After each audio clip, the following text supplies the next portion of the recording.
It's an old saying in motocross, you get second in Moto 1, it's as good as a win. You win Moto 2, you're the overall winner. Here's a KTM keys to the Moto. Pretty simple stuff here. Got to get a start. Yeah, but the thing about the start here today is that you have to hold it on just a tad bit longer. I mean, a split second will make the difference between getting the whole shot and, you know, getting shuffled back to 5th or 10th. Sprint early on, I think it seems like that if you can go good in the first half of the race, you can separate yourself. And then, of course, as we get late into the day here and the track's really rough and gnarly, limit the mistakes, try to be a little more efficient and save some energy so you can make it all the way to the checkered flag. Fly Racing 30-second card is up. We had a spectacular first moto battle between Ferrandis, Tomac, and Ken Roczen for the race win there. Here we'll do it again. Moto 2, ready to rock here from Ironman.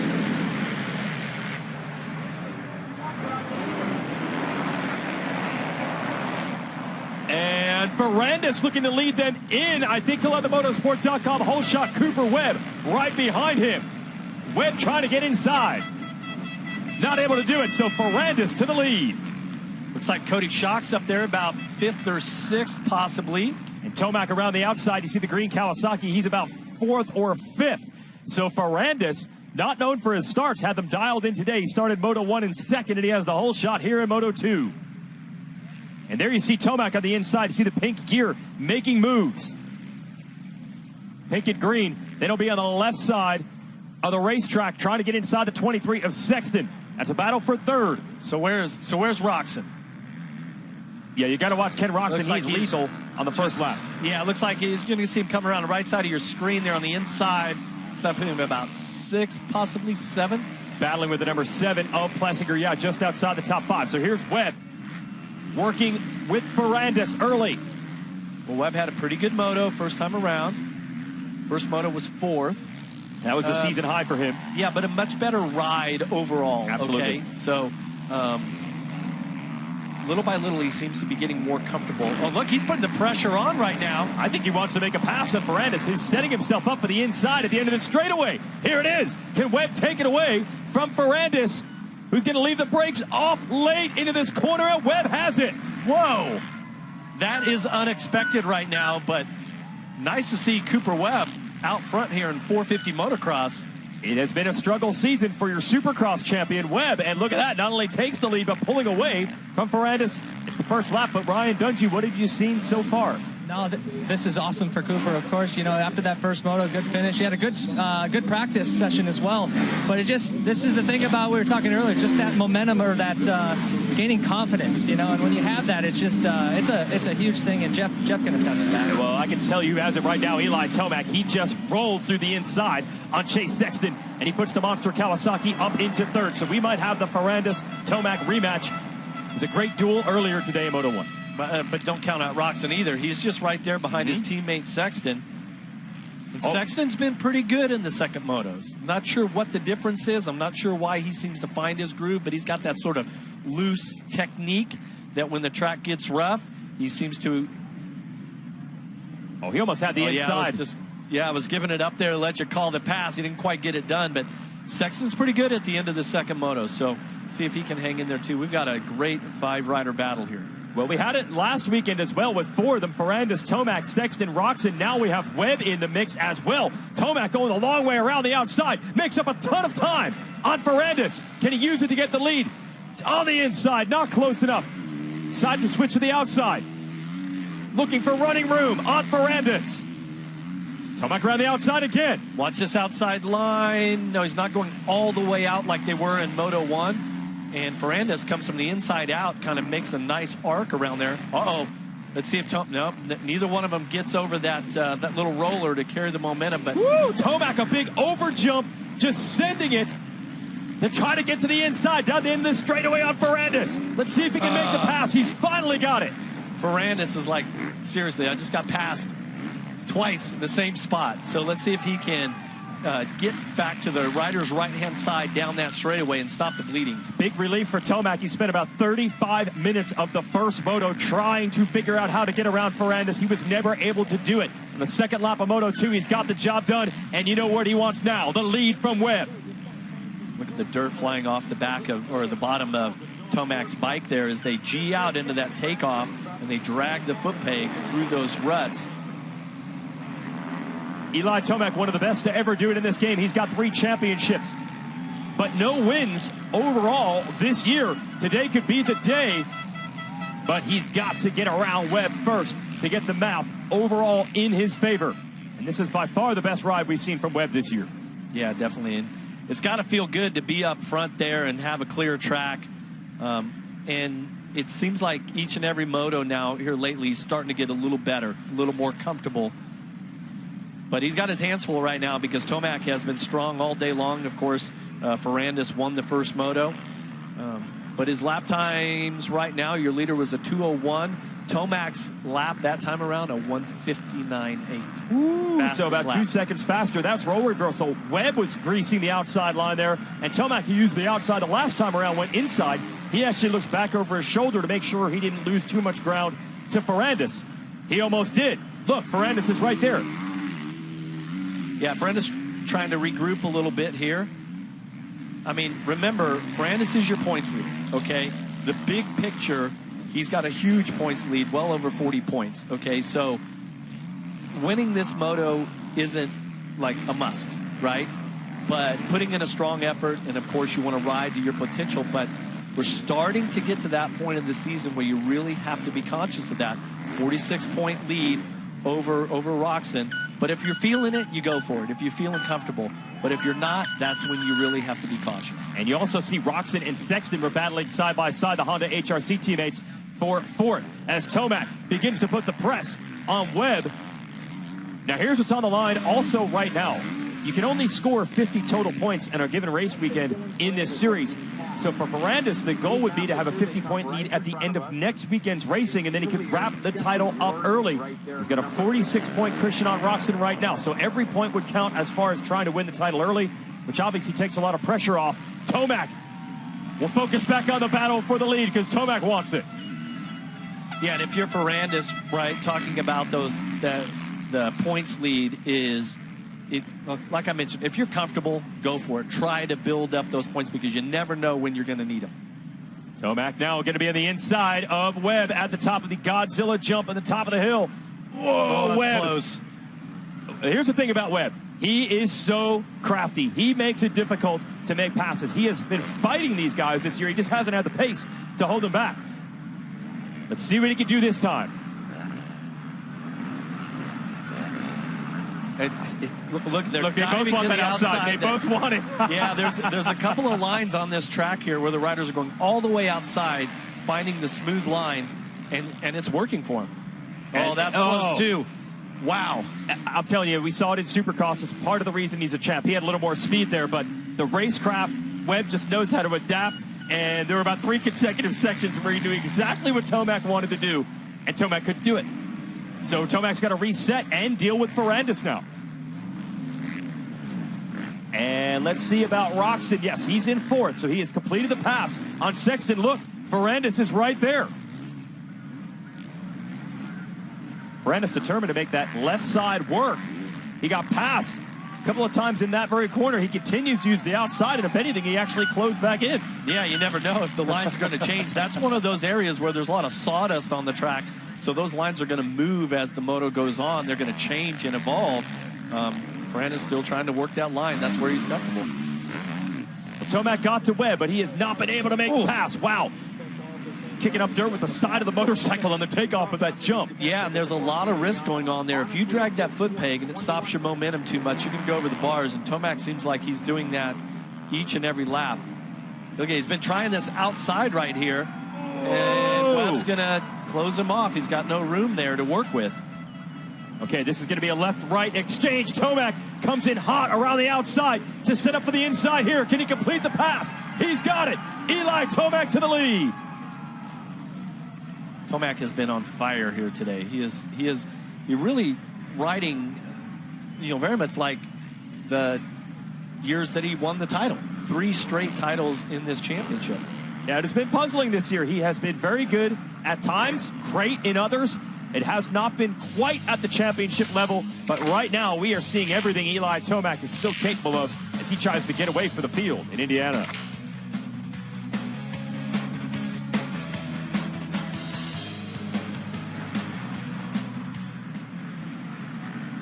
We'll give you the gaps here. Can Tomac start to wheel away from Webb and Ferrandis? You know this lap is critical. Now that he's got clear racetrack, he wants to break them.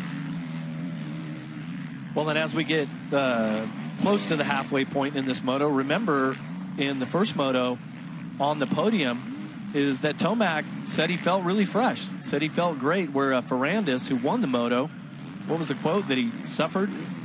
He didn't have the power. Yeah. Yeah, he really made it clear that he was not feeling, not injury-wise, but more just a little low on energy today. But, man, he is gritty.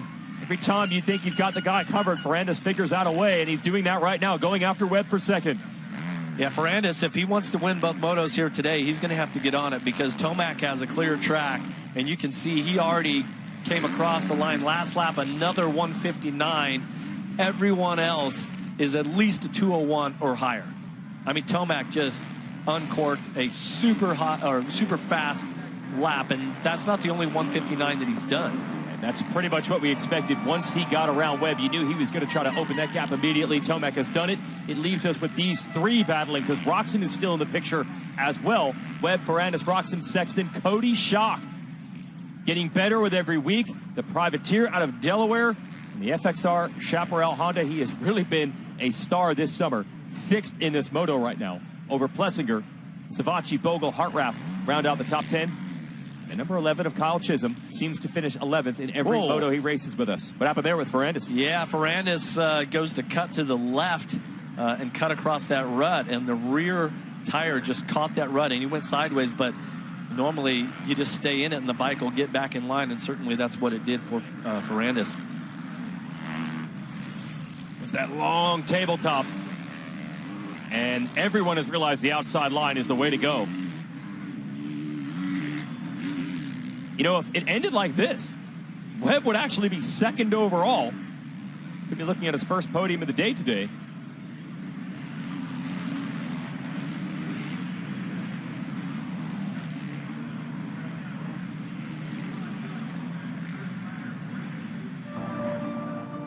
Peacock Original Lost Speedways is back with an all-new second season. Dale Earnhardt Jr. and Matt Dillner are going to pick up where they left off, uncovering the rich histories behind America's forgotten racetracks. Every episode of Lost Speedways Season 1 and all of Season 2, streaming exclusively at Peacock. Go to peacocktv.com to get started. Great racing here. Lucas Oil Pro Motocross. Dylan Ferrandis on the 14, trying to take second away from Cooper Webb. Oh, Webb did everything he could to cover that inside. Even legs off. Whoa. Is Ferrandis angry or apologizing? I'm not sure. Yeah, that looked like an on-track in the heat of the battle apology. That's kind of odd, but yeah, they got together. So Ferrandis works himself up to second. Let's take a look at what happened there. And so Webb's coming down the middle of the track here, and Ferrandis comes into, he gets hard on the brakes and got the rear tire comes off the ground, and he's trying to use the front brake to stop the bike. Just kind of gets into the back of Webb there, unintentional. Wasn't like he tried to slam him or anything. Either way, that's a pass for second place. So that puts Ferrandis into second, and that actually shakes up the overall quite a bit. It would move Webb from second overall to fourth. Let's send it down to Ryan Dungey with more on Ferrandis. Well, I'm watching Ferrandis, and as he just moved into second, he just set his eyes on Eli, and he's going for it. And I think it just alluded to what Ashley talked about in the first moto. Just, every time he's out on the track, he's championships in the back of his mind, but every time he's on the track, he's going for it. He's racing from start to finish, trying to put his best foot forward and give it his best. And it's pretty impressive. The position he's in, he's not going to settle for second. Now, he proved that last week, Ryan. Absolutely, he didn't have to win the motos, but he wanted to so badly. We had a torrid battle last week in Maryland, and he came out on top. There is some level of championship management, I'm sure, in the back of his mind, but for the most part, it sure looks like Ferrandis is just going as fast as he can every single lap, points lead or not.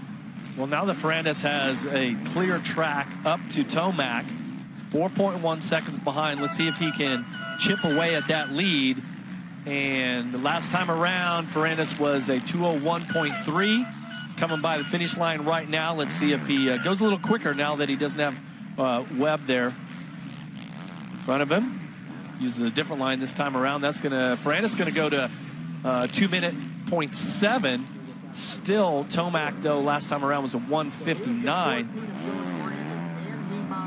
Goes back a little bit, 0.4 of a second. Let's give you the motorsport.com whole shot replay here. You had Webb and Ferrandis fighting for the lead early on in this one. Ferrandis is going to get it by a nose. Here it is.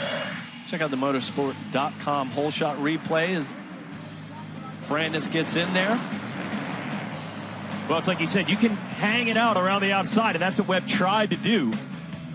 Yeah, but Ferrandis really controlled that thing the whole way through, and you see Schock has a good start on the outside. Sexton's in there, Webb's in there, but they come across the stripe. It'll be the 14-year points leader of Dylan Ferrandis. Don't see many hole shots from Ferrandis, but he had a good start of the first moto as well. But the odd thing is, he gets the hole shot, he might not win this moto because Eli Tomac is rolling away. 4.5 second gap as you watch Webb here in third. Ken Roczen trying to track him down. Webb looking for his first top 3 moto finish of the year.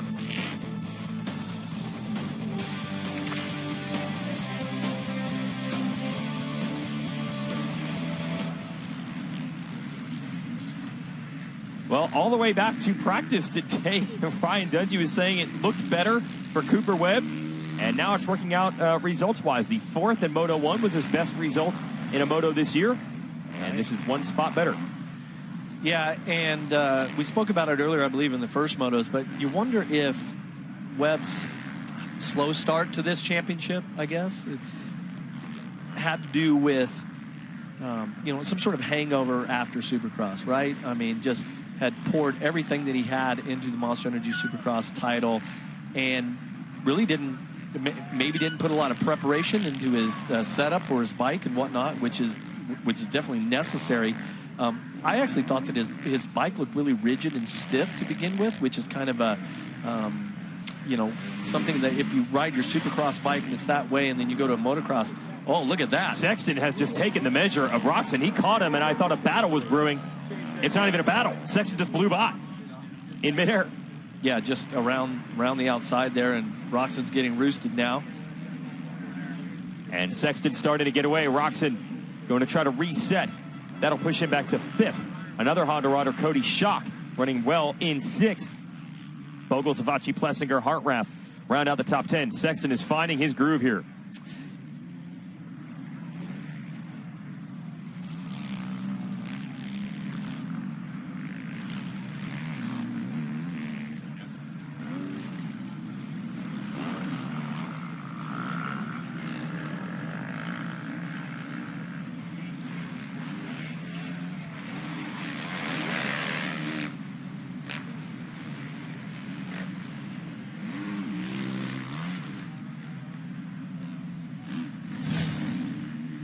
Eli Tomac working on his first victory of the season on the move here at Ironman Raceway in the guaranteed rate Ironman National.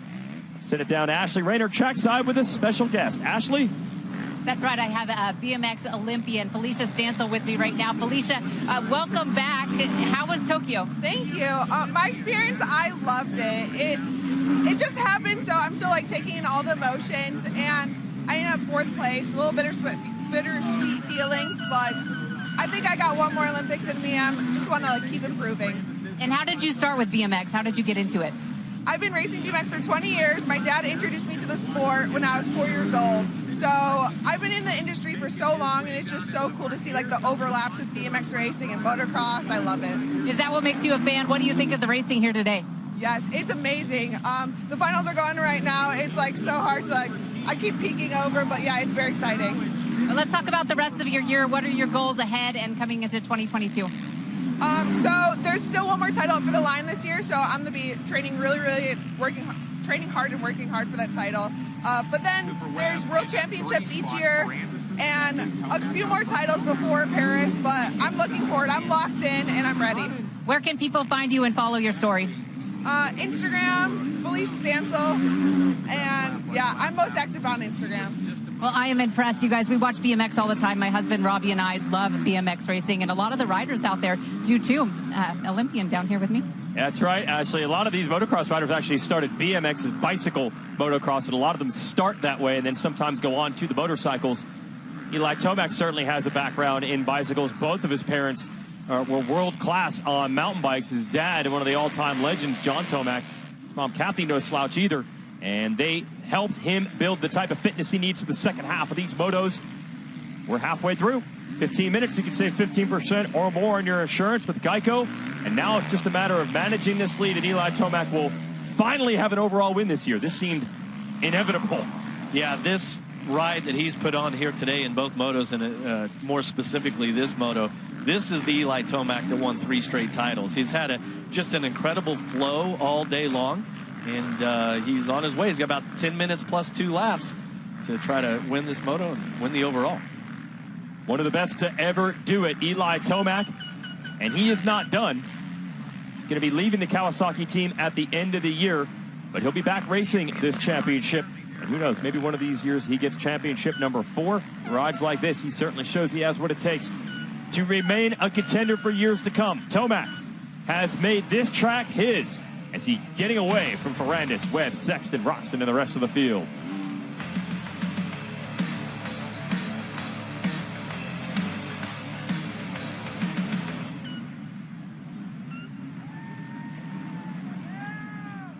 So here is Tomac. This is really fun to have this Lucas Oil helicopter shot.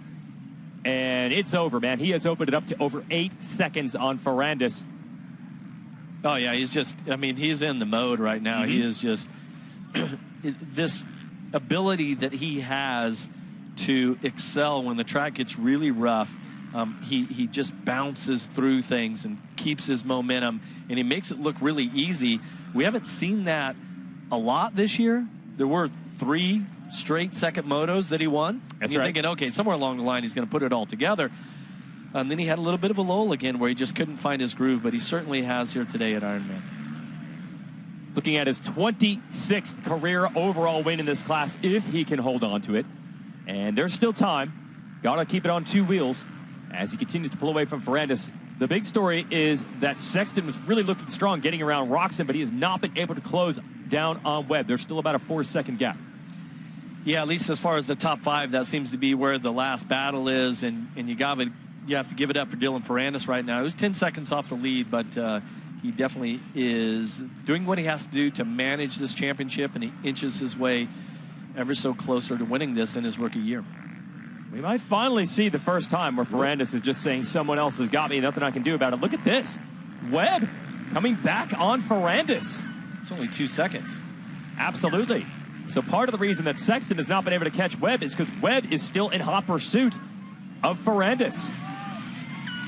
Well, I mean, and you look at it there, I mean, Roczen, who's 5th, he's really only about, what is that, about 7 seconds off. I mean, it's, if any little mistake by Ferrandis, he could give up a few points here. I mean, he's got a lot to work with, but certainly don't want to give any up.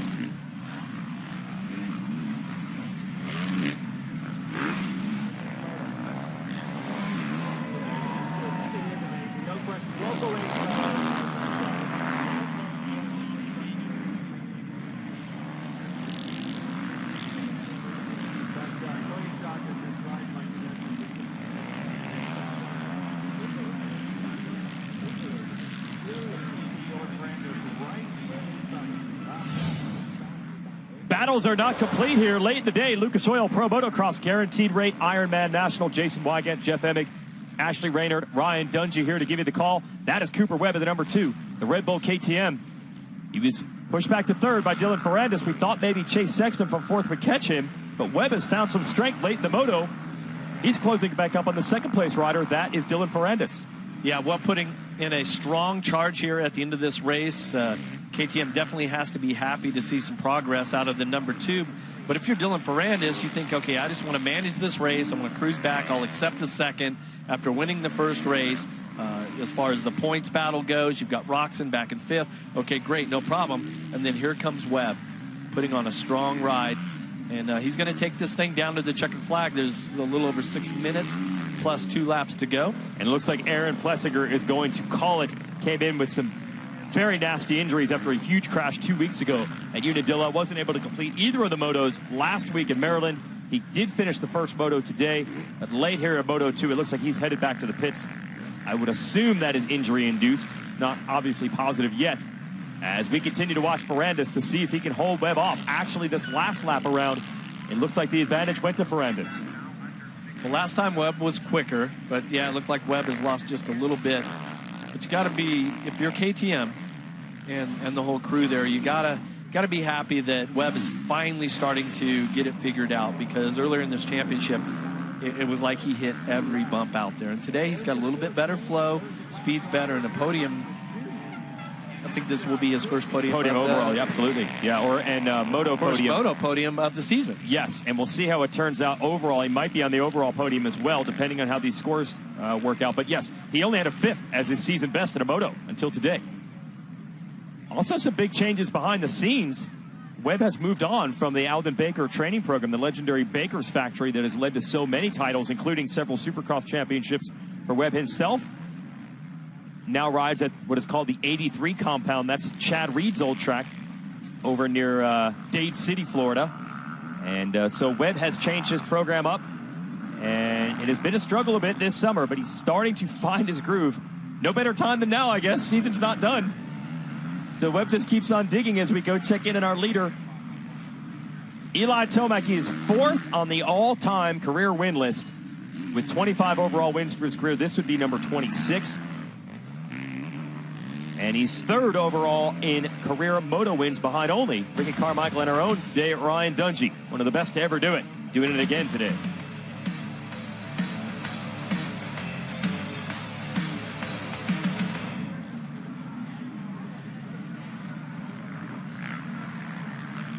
This is the strange thing about motocross, right, Jeff? We've seen Tomac come so close and try and fight and not get that overall, and then all of a sudden today, it just happens, man. Things just come together, right? Yeah. 9-second lead. Man, that was impressive in him launching those sand rollers. Let's send a shout out to Cody Schock. This has been one of the great stories of the year. I started calling him everybody's favorite rider, a very likable personality. Absolutely not on anyone's radar at all a few years ago. A privateer out of Delaware. This team, owned by Michael Lindsay, they get a little help from Honda. Not the factory parts, but I think they get some spare parts assistance, but not the trick stuff. They picked him up. They believed in this guy. He gives a lot of credit to his mechanic, Tony Archer, a former pro. And they live together. They train together. They ride together. The craziest thing is that Archer is mechanic. Archer's wife is due to have a baby. But Schock still lives with them.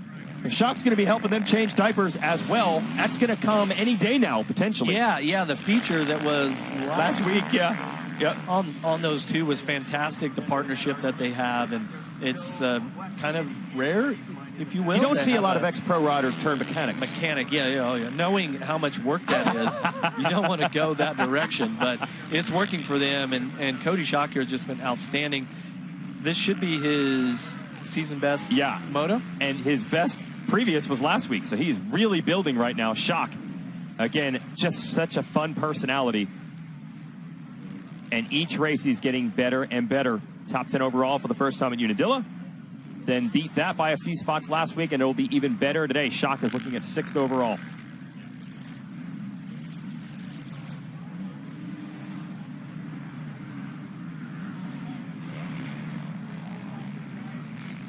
These are the stories you'd love to tell. We're watching Cody Schock, the privateer out of Delaware. The number 72, the FXR Chaparral Honda.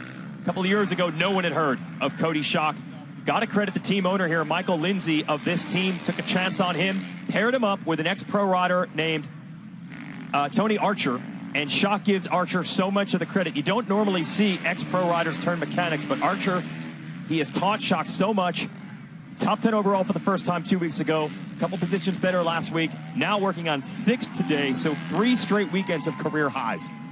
Yeah, I mean, he's fantastic. His lap times have been great here, and he's looking at putting in his career best moto. And normally you don't take this path of coming out of nowhere to be in the premier class. Normally it's you step through the 250 class and up to the 450 class. So it's really unique in a lot of ways, but he's been riding awesome. Yeah, and a really dynamic personality. Just has so much fun at the races, even as it's getting more serious and there's more spotlight. Kind of this guy is the same mold. Justin Bogle, definitely one of the more flamboyant personalities out here. And he has admitted it has been a struggle this year. He's dealing with some physical ailments. But I'll tell you what, on one of the hottest, most humid race days of the year. It's actually one of his best runs. Strong right now for 7th of the Rocky Mountain WPS KTM. Well, I mean, I think you'd be hard-pressed to find any one of these riders that doesn't have some sort of little bruise or injury or something sore at this time of the championship. Taking a look back here at trying to find his teammate. Here he is, Joey Savacci, the number 17. Had a good start that first moto. Yeah, he did whole shot moto number 1. And here he is solid in Moto 2, running in 8th. By the way, that would be a season best for Bogle if he holds on for 7th. And it'll be interesting to see who's on that team next year alongside Shane McElrath, who they have announced already on the squad for 2022. The team owner, Forrest Butler, said they are talking to Savacci to return. I don't think anything's signed or sealed yet. We go to the top of this Godzilla jump. So that's Savacci. Brandon Hartranft will be next in line on the Twisted Tea HEP Suzuki. We call him the Brick, as he hails from Brick, New Jersey. And last year was a 250 rider. Actually finished on the podium at this track. I said, okay, so 450 podium today? And he kind of scoffed at that. He knows 450 class is a little bit tougher. The 250 is a bit of the stepping stone. But this would be 2 straight top 10s for him. So Hartranft is stepping up. Yeah, definitely a strong ride for him here. And you always love to come back to a track that you've done well at. You kind of have good vibes and you know, you just kind of agree with the track.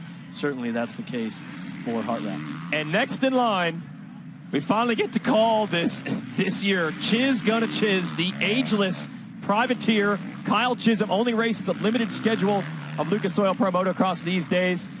But the number 11 was 11th in Moto 1. He's 10th in Moto 2. I can tell you personally, there are a ton of privateers. When this guy shows up, they can't beat him, and it is so frustrating for them. He just knows all the tricks. Well, yeah, a veteran like him, he's been around for a long time, and it's great to see him still out there riding at this. And he had a great story. Doesn't he have something to do with some yachting business? He picks up sponsors here and there, flips houses. His wife's quite the entrepreneur as a social media influencer, you name it. The Chizes are involved in a lot of things, but when he does show up to race motocross, he races the full Monster Energy Supercross campaign. But when he shows up here to race motocross, it's like he never missed a beat. Running in the top 10. That is impressive for Kyle. And then another one of these veteran privateer types of Ben LeMay out of Alaska, next in line at 11th. Wow. Digging deep here. And we have 2 laps to go. Let's see. Let's check in on LeMay. Best lap was a 2:05. Definitely backed it off a little bit to a 2:11. Track is getting rough and getting late in the day, hot and humid. But great ride for him. Yep. So LeMay and Chisholm, similar stories. They're just racing at this point because they want to race. They're not going to make a ton of money in these positions. You know, LeMay was always chasing that factory ride. Same thing with Chiz. At this point, this is just what they do. That's why they're out here, just for the enjoyment of it. And pretty impressive. We talk so much about fitness and things like that to get through these 30-minute motos. But then you have these guys, I don't know if they're the fittest, but they just know how to do 30-minute motos. They just know how to do it. Yeah, well, they know how to manage the day and what to expect, right? That's if we go back to Cody Schock with the limited experience that he has, what he has been able to achieve this summer is even more impressive. That's right. You saw Tomac going by there with their Lucas Oil helicopter shot, getting through some lap traffic. Remember, Webb never really gave up on Ferrandis for second. And is it still there? He close? Is. Man, Webb, it's just like a little dog that just won't stop yapping, just will not let him go. Just not giving up on it. I mean, how many times did you just like, compare Cooper Webb to like a Chihuahua? It's not the size of the dog in the fight. It's the size of the fight in the dog. There you go. And every time you think, okay, he's settled for third, he makes another run at it. Ferrandis, let's see if he can hold on to it for second. I believe this might be enough to put Webb on the overall podium today with Roxon back in 5th here. Webb would be looking at 4.3 scores, and Roxon would be looking at 3.5. We'll see exactly how it shakes out at the end of the moto. Well, the easy number is number 3. Yep. The second and the first is going to give Tomac 3 points. It's going to put him on top here, first win of the season. Wow, hard to believe that. The first couple motos were definitely a struggle for Tomac, but he found his groove rounds 3, 4, and it seemed like the overall win was coming any week. Took all the way to round 10 to get there. But he said after the race last week, he has a lot of motivation to try to get a win. He's leaving this Kawasaki team at the end of the year, but he does want to get more wins for them. They've got at least one. Eli Tomac is back. He wins the overall here at Ironman Raceway. 26 career wins, 4th all-time in this class. Ferrandis comes across the Chihuahua attack from Webb. He tried right down to the line. It didn't happen, but he will finish the moto in 3rd. That is still the season best for Cooper. Ferrandis doing what he has done all year. No matter what you throw at the guy, he has solid point scores. He's going to extend the points lead over Roczen today. But Eli Tomac is the man of the hour now. Well, he mentioned on the podium that even though he was second, that he felt fresh after Moto 1, and Ferrandis felt like he definitely had to work for it, and so used that to his advantage, and Tomac dominated this moto. He made that look pretty easy, actually. He really did. Thanks to him for having a big enough lead so we could go back and check out some of those privateers in the top 10, because we knew that Tomac had this thing on lock, and he has it completely figured out today. And remember, there's still 2 rounds to go, so don't rule out a couple of more wins from Eli before it's over. He looks pretty good, even. Yeah, he does not look that worth for the type of effort it takes to win motos at this level of Lucas Oil Pro Motocross. So Tomac is a race winner again. He also did win at this track last year. So obviously something about Ironman Raceway works for him. Certainly a proud champion and not done. Try to get more wins for the year is up next year as well.